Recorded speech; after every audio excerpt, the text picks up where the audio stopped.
आपण करणार आहोत हुलग्याची शेंगुळे। त्यासाठी साहित्य लागणार आहे हुलग्याचं पीठ, जिरे, लाल तिखट, शेंगदाणे, लसूण, फोडणीसाठी कोथिंबीर आणि चवीपुरतं मीठ। तर आपण एवढ्या 2 वाट्या पीठ घेतलेलं आहे हुलग्याचं। त्यासाठी 3 चमचे लाल तिखट, चमचाभर जिरे, थोडासा लसूण आणि अर्धी वाटी छोटी अर्धी वाटी शेंगदाणे घेतलेले आहे एवढे। त्याचं असं वाटण करून घेतलेलं आहे, पातळ पाणी घालून वाटण करायचं। आता हे वाटण ह्या पिठात ओतून घ्यायचं।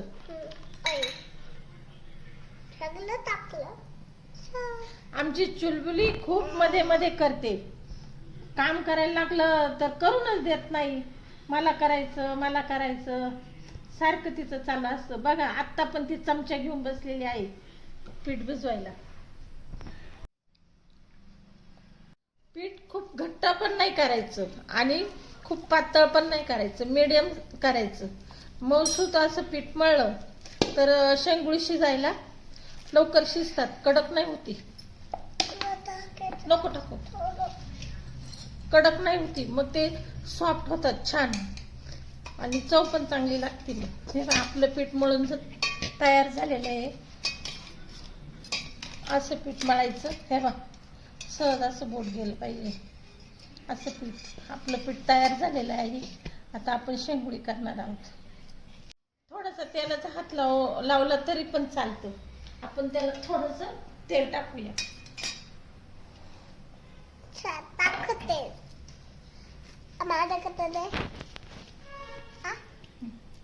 अगं नको, तुला नाही मळता येणार।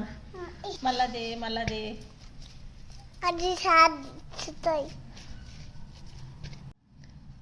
छान होतात। आम्हाला काय हातावर करता नाही येते, आम्ही अशीच करतो।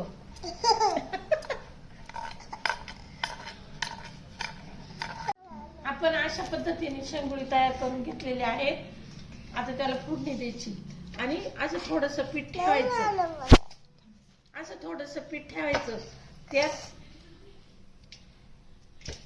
पाणी टाकून ते असं मॅश करून घ्यायचं। आणि हे पाणी आपण शिजत आले ना शेंगुळे तर त्यात टाकायचं हे पाणी। मग ते रस्सा दाटसर होतो आणि चवदार पण लागतं। हे असं स्मॅश करून घ्यायचं। आपण आज फोडणी देणार आहोत, कुकरमध्येच फोडणी देते मी। त्यात तेल जरा जास्त टाकायचं, वाटीभर तेल टाकलेलं आहे। तेल आपलं चांगलं तापलेलं आहे। त्यात आता आपण जिरे मोहरी टाकणार आहोत।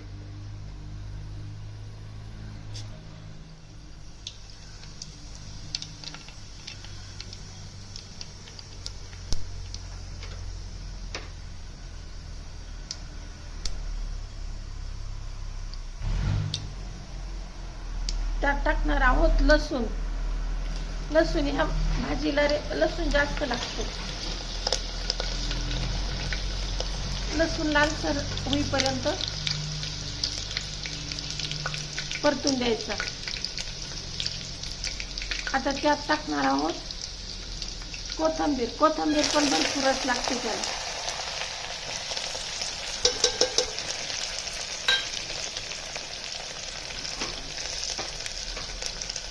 आता फोडणी झालेली आहे, त्यात आपण टाकणार आहोत 1 ग्लास पाणी।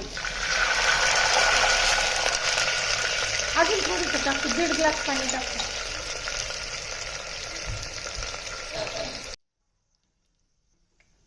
पाण्याला उकळी आली तर त्यात हे सोडायचं असतं। आली त्याला साईडने जरा उकळी आलेली, कुकर मध्ये टाकायचं, फोडणी द्यायची। ते पातेल्यात दिली तरी चालतं, पातेल्यात पाणी जास्त लागतं। कुकर मध्ये टाकायचं असेल तर पाणी कमी टाकायचं, कारण पाणी जास्त झालं तर ते तेल आपलं बाहेर निघून जाईल, म्हणून पाणी कमी टाकायचं। 2च शिट्ट्या घ्यायच्या, जास्त शिट्ट्या घ्यायच्या नाही, नाही तर ते विरघळून जाईल। आता आपल्या पाण्याला उकळी आलेली, आता आपण हे यात असं सोडून द्यायचं। ते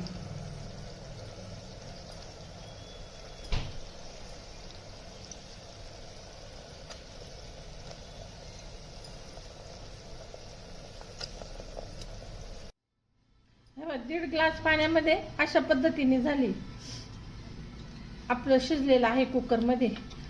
ते जास्त शिजलं पण नाही आणि जास्त गाळ नाही, एकदम जसे होते तसेच राहिलेले आहेत.